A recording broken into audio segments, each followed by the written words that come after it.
Well, you may say, that's quite messy, isn't it? But there's more. Because in the town of Jezreel, Jezebel had retired to. Now she was no longer queen.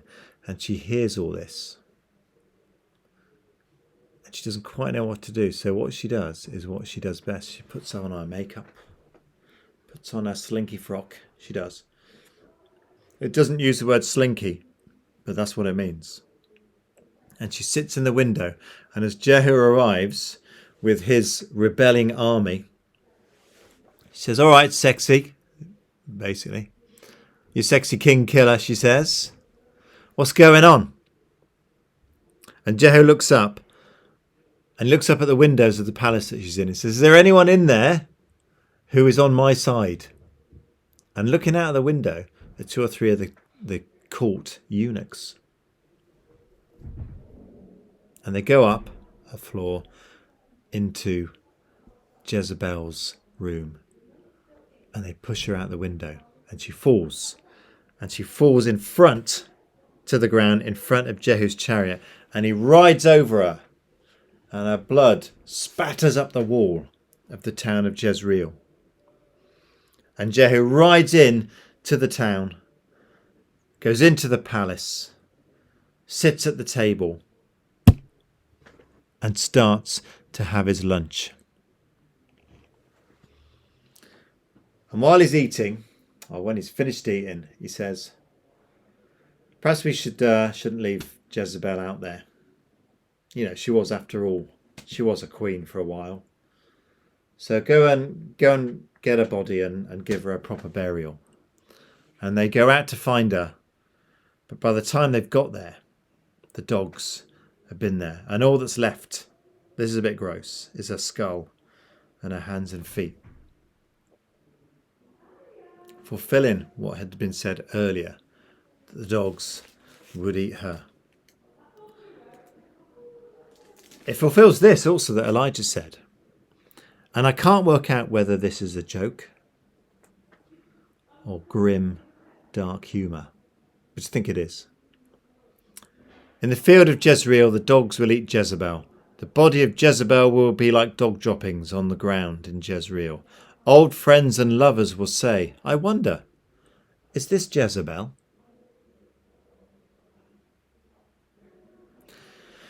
There's more, because after this, the king, the new king Jehu, goes on to wipe out the entire family line of Ahab and everyone who'd been loyal to him. It's proper Games of Thrones stuff. There's beheadings and there's tricks to get all the followers of Baal into one place in order to wipe them out. And it's bloody. And it's ruthless. And it ends that line, as Elijah had said to Ahab those years before. If you carry on this way, your line will finish. And it does here at this point in the time of Elisha. After this, the story of Elisha goes quiet for a few chapters until you get to 2 Kings 13. And when you get to 2 Kings 13, I'm just trying to find it here. Elisha is at the end of his life. He's ill and he's dying and he knows it. And the king comes to see him.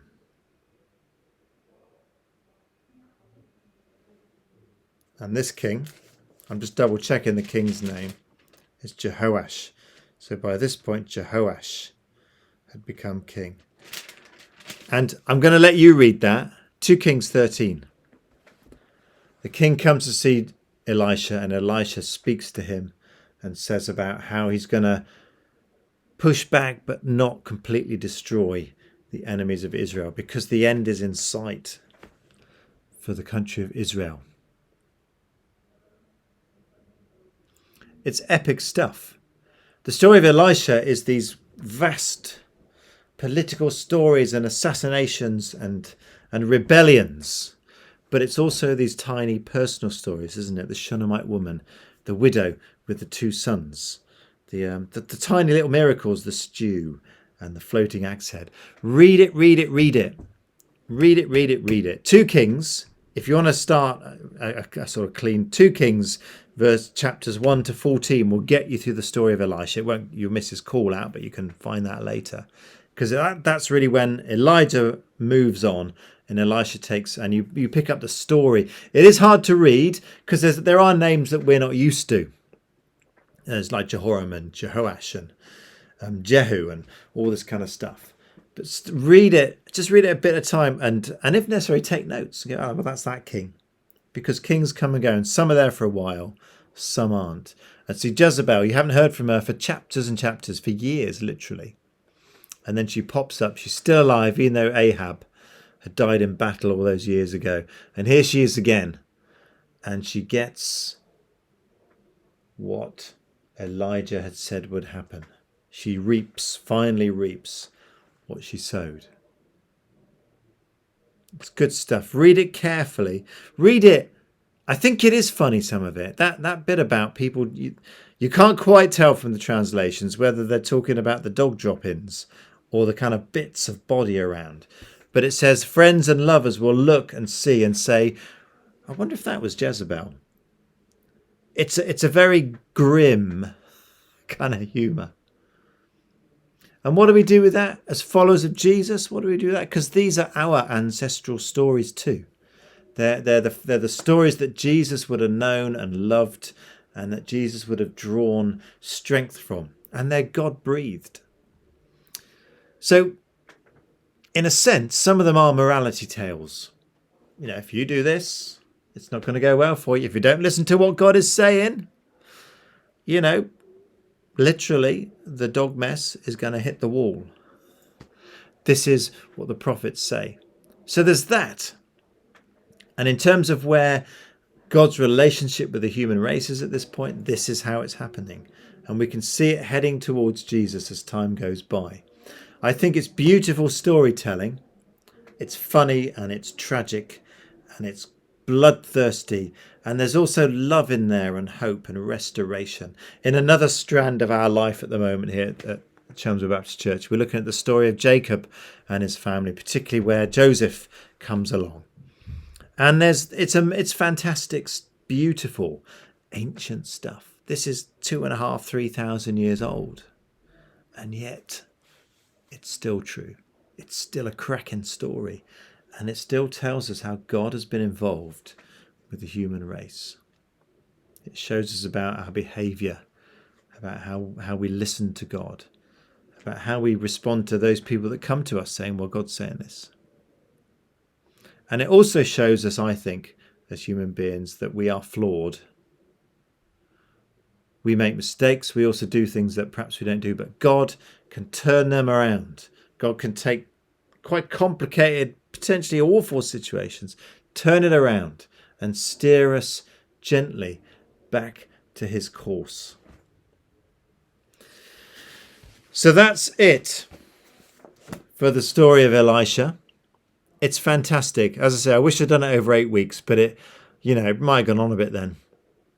I just feel there's so much we haven't looked at, so much that we haven't talked about, so many stories we haven't told. So I would urge you, find a translation that's easy to read. Something like the Message is great. Good News is good. I mean, the NIV is okay. I mean, some of those are better if you're studying and trying to see, well, what are the words being used? Or some are good for that. If you want to just read it straight, I recommend something like the Message that tells the story. And you can always go back, if you want to study it a bit more, go back to some of the other translations and take a look at them because they're not paraphrased in the way that the Message is. But absorb these stories. These are the stories Jesus would have absorbed and known and loved. And their story, just as they were stories of his ancestors, they're also our spiritual ancestors. So we honour those stories too. And for our cousins, the Jews and the Muslims who also carry this story, we honour these stories together because they are shared stories of God with his people and of justice and of hope and of vengeance and of joy. And above all, they're stories that God is walking alongside us in the realities of our private, personal lives, as we see with Elisha. But God is also walking with us on the national stage, the international stage. God is there. So keep praying. Keep putting God's words out there. We are called to be prophets. Let's share God's words of justice and peace and reconciliation with those around us too.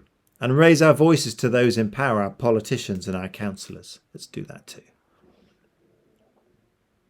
So read it, and then read it again. And then read it again. And the way to do it is like this, I think, where you break it down. I've looked at Elisha now. And then you pick up a different thread that Elisha may be, and you might want to say, well, let's look at the kings of Judah. We can tell that story. So read it, absorb it, and become part of God's story. God bless, and hopefully I'll see you soon.